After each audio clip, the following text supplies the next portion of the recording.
मौजूदा मुख्यमंत्री श्री योगी आदित्यनाथ उस वक्त रोए थे जब वो सांसद थे और उनका आरोप था कि उन पर जबरन मुकदमे बनाए जा रहे थे और जुल्म ढाए जा रहे थे। सर मुझे बोले don't be tell him go on Yogi ji we all respect you. महोदय, पहली बार मैं 25,000 वोटों से जीता था, दूसरी बार 50,000 से जीता और तीसरी बार लगभग 1.5 लाख मतों से मैं गोरखपुर से चुन करके आया हूं। लेकिन पिछले कुछ समय से महोदय राजनीतिक विद्वेष के तहत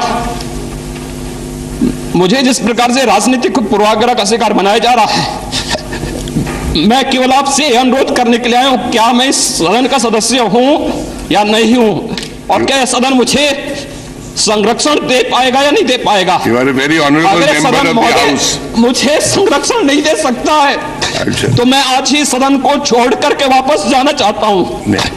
वो छोड़िए, मैंने कोई महत्व नहीं रखता महोदय, मैंने अपने जीवन से संन्यास लिया है अपने समाज के लिए, मैंने अपने परिवार को छोड़ा है, मैंने अपने माँ बाप को छोड़ा है, लेकिन आज मुझे अपराधी बनाया जा रहा है महोदय केवल राजनीतिक पूर्वाग्रह के तहत, केवल इसलिए क्योंकि मैंने वहां पर भ्रष्टाचार के मामले उजागर किए थे, क्योंकि मैंने भारत नेपाल की सीमा पर आईएसआई और राष्ट्र विरोधी गतिविधियों के खिलाफ आवाज उठाई थी और सदन में बराबर उसके खिलाफ सदन का ध्यान आकर्षित करता रहा।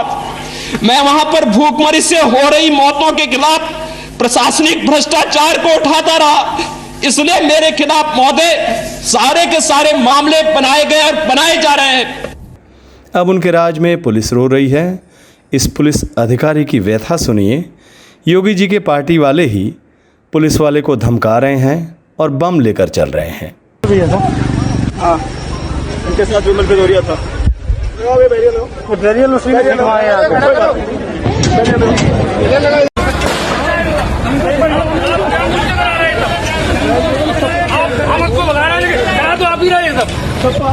नहीं आप करा रहे कोई थप्पड़ नहीं मारा, किसी नहीं मारा, हमारे लोगों को गिरा के आगे मारा, लाट के करवा दिया हमने। प्लीज थप्पड़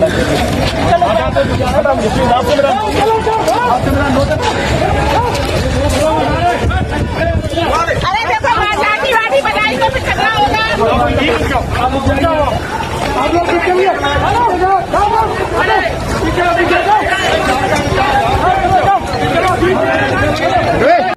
योगी राज में पुलिस बहुत पहले से रो रही है। चलिए कुछ साल पहले आपको पीछे ले चलते हैं। एक भाजपा के विधायक को महिला आईपीएस अधिकारी को सार्वजनिक रूप से फटकार लगाते देखा गया था। लोग उसे भूले नहीं हैं। 8 साल का बच्चा भी यही है। गाड़ी में जिसकी लाठी चलाती आती हो आप कार्रवाई कर लो ना, हम बोले तो बोलना, जो लाठी चला आप कार्रवाई कर लो। आप बैठे यहाँ पर आपकी बात में नहीं कर रहा हूँ, मुझे उंगली ना बताओ तुम, चुप रहो तुम, मैं बताया ना बर्दाश्त के बाहर मत जाओ, मैं बात करूँगा एचएम साहब से, आपको सम्मान रखो, एचएम साहब आए यहाँ बात कर, मैं से बात नहीं करूँगा, बुलाइए इनके अधिकारी, चुप रहो यार, बुलाइए आप इनके अधिकारी, ये तो इनकी हालत खाली तो नहीं खड़ी हूँ, इनकी हालत मैं भी क्षेत्र की क्षेत्राधिकारी हूँ और आपने बिगाड़ रखा है, उसी के संबंध में आपसे बात कर रही हूँ। साइडों के बारे में क्या परेशानी है?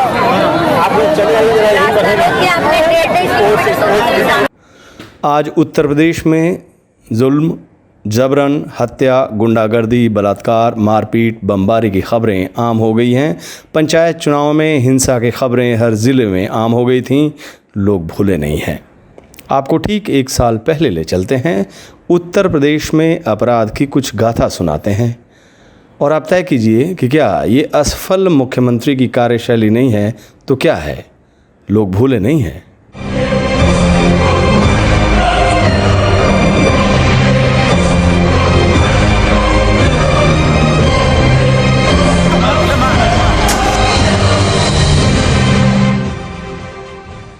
आपको ठीक 1 साल पहले ले चलते हैं। उत्तर प्रदेश में अपराध की कुछ गाथा सुनाते हैं और आप तय कीजिए कि क्या ये असफल मुख्यमंत्री की कार्यशैली नहीं है तो क्या है। लोग भूले नहीं हैं। गाज़ियाबाद के पत्रकार विक्रम जोशी पर उस वक्त हमला हुआ था जब वह अपने बच्चों के साथ घर लौट रहे थे। विक्रम को सरेआम गोली मार दी गई थी। अस्पताल में 1 दिन तक चले इलाज के दौरान उनकी मौत हो गई। लोग अभी भूले नहीं हैं। उत्तर प्रदेश की एक घटना और ज्यादा दुर्दांत है। 16 जुलाई 2020 को हमारे दिवंगत पत्रकार साथी विक्रम जोशी की 17 साल की भांजी, उसके साथ छेड़छाड़ रवि नाम का एक गुंडा करता है और उस बिटिया के भाई को सरेआम विजयनगर गाजियाबाद में पीटता है। विक्रम जोशी एक पत्रकार होने के नाते उत्तर प्रदेश की पुलिस के पास मुकदमा दर्ज करवाने जाता है, पर आदित्यनाथ सरकार और उनकी पुलिस मुकदमा दर्ज नहीं करती। रवि, छोटू और अन्य बदमाश फिर घात लगाए बैठे रहते हैं और जब विक्रम जोशी अपनी बहन के घर माता नगर गाजियाबाद में 20 जुलाई को जाता है तो ये गुंडे 8 बजे साय को घर पर हमला बोलते हैं, शीशियां फेंकते हैं। विक्रम जोशी फिर पुलिस को फोन करता है, एसएचओ को फोन करता है, एसएचओ आने से इनकार कर देता है और जैसे ही विक्रम जोशी घर से बाहर जाता है दोनों बच्चियों के साथ तो उसकी 11:30 बजे नृशंस हत्या की जाती है। उसकी छोटी सी अबोध बिटिया अपने बाप को जगा जगा कर कह रही है कि पापा उठ जाइए, पापा उठ जाइए और हमें घर लेकर जाइए। परंतु विक्रम जोशी दोबारा कभी आंख नहीं खोलते। आदित्यनाथ जी, क्या आपकी भी कभी आंख खुलेगी?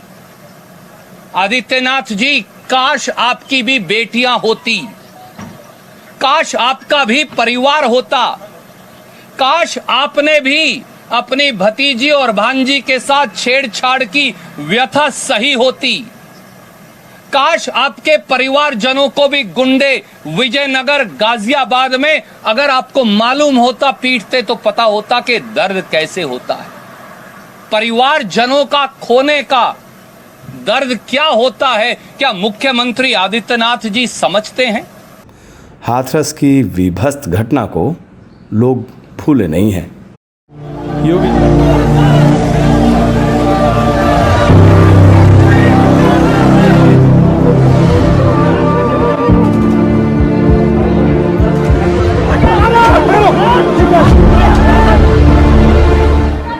एक अन्याय के ऊपर दूसरा अन्याय, दूसरे अन्याय के ऊपर तीसरा अन्याय, तीसरे अन्याय के ऊपर चौथा अन्याय, और ये एक परिवार पर अन्याय,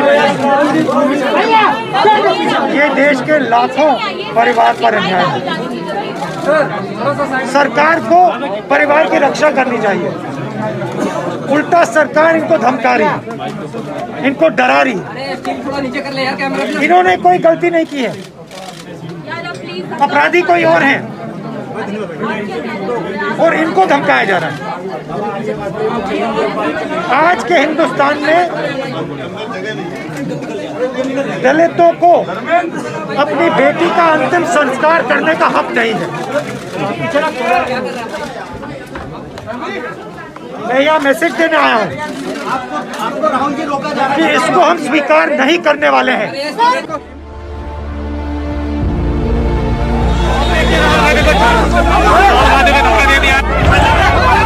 सर अंतिम दंड आपको जाने दिया वहाँ पे? नहीं सर, ये हमें यहीं रुका दिया था। यहाँ क्यों रुका आपको? सर वो लोग जाने नहीं दे रहे थे। जाने नहीं दिया पुलिस ने। कारण क्या दिया? क्योंकि हमने दिखाने देते। हटो हटो, साइड हटो। अरे मैं बताओ जैसे कि डेड बॉडी वहाँ से लाए तो हमें बिना बताए तो अस्पताल से ले आए। और मगर ये तो आपके ऊपर है कि आप क्या करना चाहते हो। जी हमने वहाँ पे इसलिए रखा था ताकि हमारी आवाज उठे, ताकि हमारी आवाज उठे। दिल्ली के अंदर हमारी आवाज इतनी उठी है कि आज हम यहाँ तक हैं, वरना हमारी आवाज अगर घर में अगर कोई सुनने वाला नहीं था। 14 तारीख से यहाँ पे डीएम ने आपको क्या धमकी दी? डीएम धमकी दे रहे हैं कि मतलब आप लोग बयान नहीं दे रहे। पापा जी हमारे घर की सबसे कमजोर कड़ी है, उन्हें पकड़ लिया उन्होंने कि आप पेरेंट्स से बात करने दो, आप लोग नहीं बोलो। वो डेड बॉडी जो लाए थे वो डेड बॉडी बहन की थी या नहीं, ये भी नहीं पता सर। ये इंसान आपने देखा नहीं? सर बिल्कुल नहीं,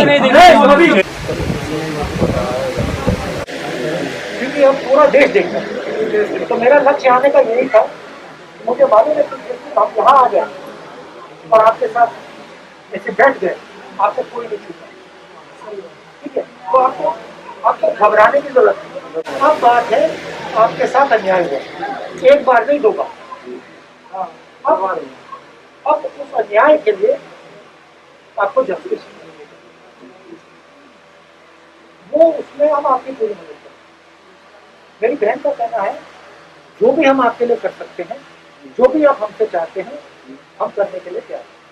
हम आपको कष्ट नहीं पहुंचाना चाहते, ठीक है? मगर मेरा सुझाव है कि आपका, और इस घर से आपको कोई नहीं हिला। अगर वो आपको हिलाने की कोशिश करेंगे, मैं यहाँ आपके साथ करूँगा, ठीक है? कोई नहीं हिलाएगा आपको अपने घर। ये आपकी जमीन है, ये आपका है, ये उनका नहीं है। कोई भी शक्ति आपको वतन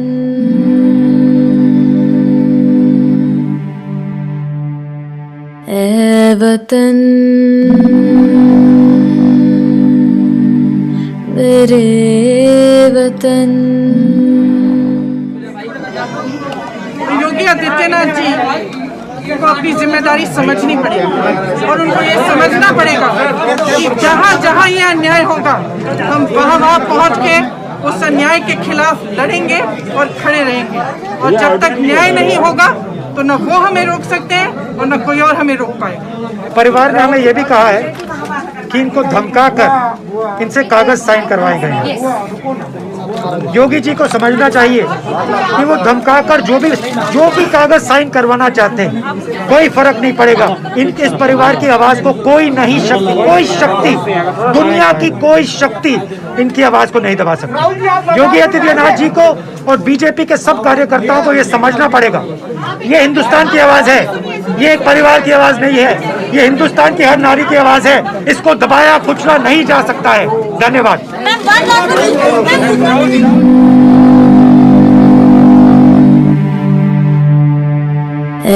वतन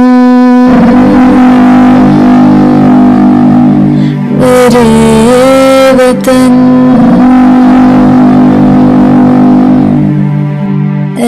वतन आबाद रही तू, आबाद रही तू। आज देश के करोड़ों लोग दुख और गुस्से में हैं। हाथरस की मासूम लड़की के साथ जो हैवानियत की गई वो हमारे समाज पर एक कलंक है। मैं पूछना चाहती हूँ, क्या लड़की होना गुनाह है? क्या गरीब की लड़की होना अपराध है? उत्तर प्रदेश सरकार क्या कर रही थी? हफ्तों तक पीड़ित परिवार की न्याय की पुकार को सुना नहीं गया। पूरे मामले को दबाने की कोशिश की गई। समय पर बच्ची को सही इलाज नहीं दिया गया। आज एक बेटी हमारे बीच से चली गई। मैं कहना चाहती हूँ, हाथरस की निर्भया की मृत्यु नहीं हुई है, उसे मारा गया है एक निष्ठुर सरकार द्वारा, उसके प्रशासन द्वारा, उत्तर प्रदेश सरकार की उपेक्षा द्वारा। जब वह जिंदा थी उसकी सुनवाई नहीं हुई, उसकी रक्षा नहीं हुई। मृत्यु के बाद उसे अपने घर की मिट्टी और हल्दी भी नसीब नहीं होने दी। उसे उसके परिवार को सौंपा नहीं गया। एक रोती बिलखती माँ को अपनी बेटी को आखिरी बार विदा भी नहीं करने दिया गया। यह घोर पाप है। जोर ज़बरदस्ती करके लड़की की लाश जला दी गई। मरने के बाद भी इंसान की एक गरिमा होती है। हमारे हिंदू धर्म उसके बारे में भी कहता है, मगर उस बच्ची को अनाथों की तरह पुलिस की ताकत के ज़ोर से जला दिया गया। ये कैसा न्याय है? ये कैसी सरकार है? आपको लगता है आप कुछ भी कर लेंगे और देश देखता रहेगा? बिल्कुल नहीं, देश बोलेगा आपके अन्याय के खिलाफ। मैं कांग्रेस पार्टी की तरफ से हाथरस के पीड़ित परिवार की न्याय की मांग के साथ खड़ी हूँ। भारत सबका देश है। यहाँ सबको इज्जत की ज़िंदगी जीने का अधिकार है। संविधान ने हमें ये अधिकार दिया है।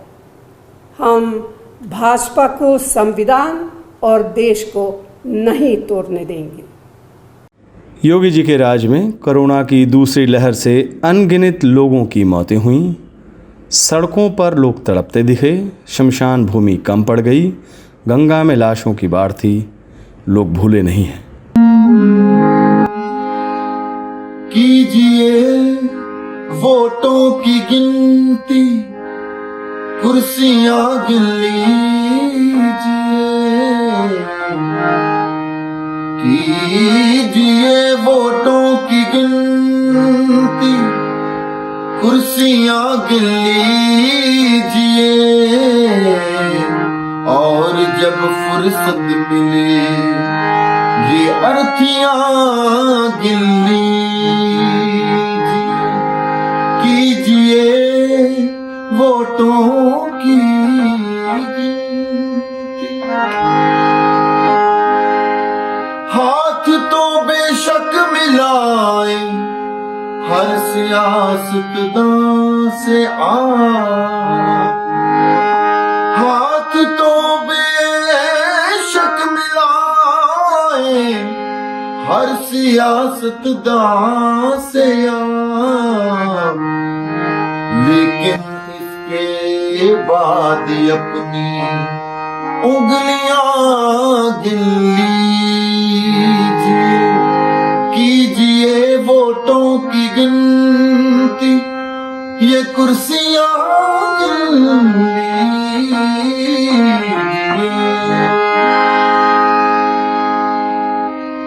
आप मानो या ना मानो, आप मानो या ना मानो, शौक से लेकिन हुजूर। आप मानो या ना मानो, शौक से लेकिन हुजूर।